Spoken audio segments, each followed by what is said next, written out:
Sa buhay pagbabarko o seaman, masaya na mahirap na masarap. Mahirap dahil maraming trabaho. Mahirap dahil may gagampanan ka ng ranggo. Pressured ka all the time at hindi madali yun, ha? Mag-iisip ka, magbabanat ka ng buto, magto-troubleshoot kang mag-isa, gagamitin mo utak mo at talento mo. Mas mahirap dahil malayo sa pamilya. Mas lalong mahirap, lalo na pag walang internet. Pagod, lungkot, puyat, habang nagtatrabaho ka para sa mga mahal mo sa buhay. Pero, ang mga seafarer, kaya masarap dahil marami pagkain sa barko. Unlimited food, snacks, at drinks.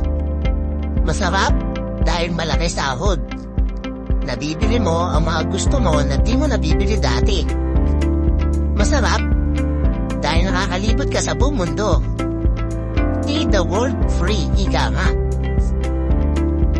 Masaya dahil may bago kang nakikilalang mga kaibigan, mapapinoy man o ibang lahi. Lang tayo dyan. Masaya dahil may biruan, may tawanan, kaway-kaway lang mga kabayan. Itmahal pa rin ang mga Pinoy seaman kahit maraming pinagdadaanan sa buhay.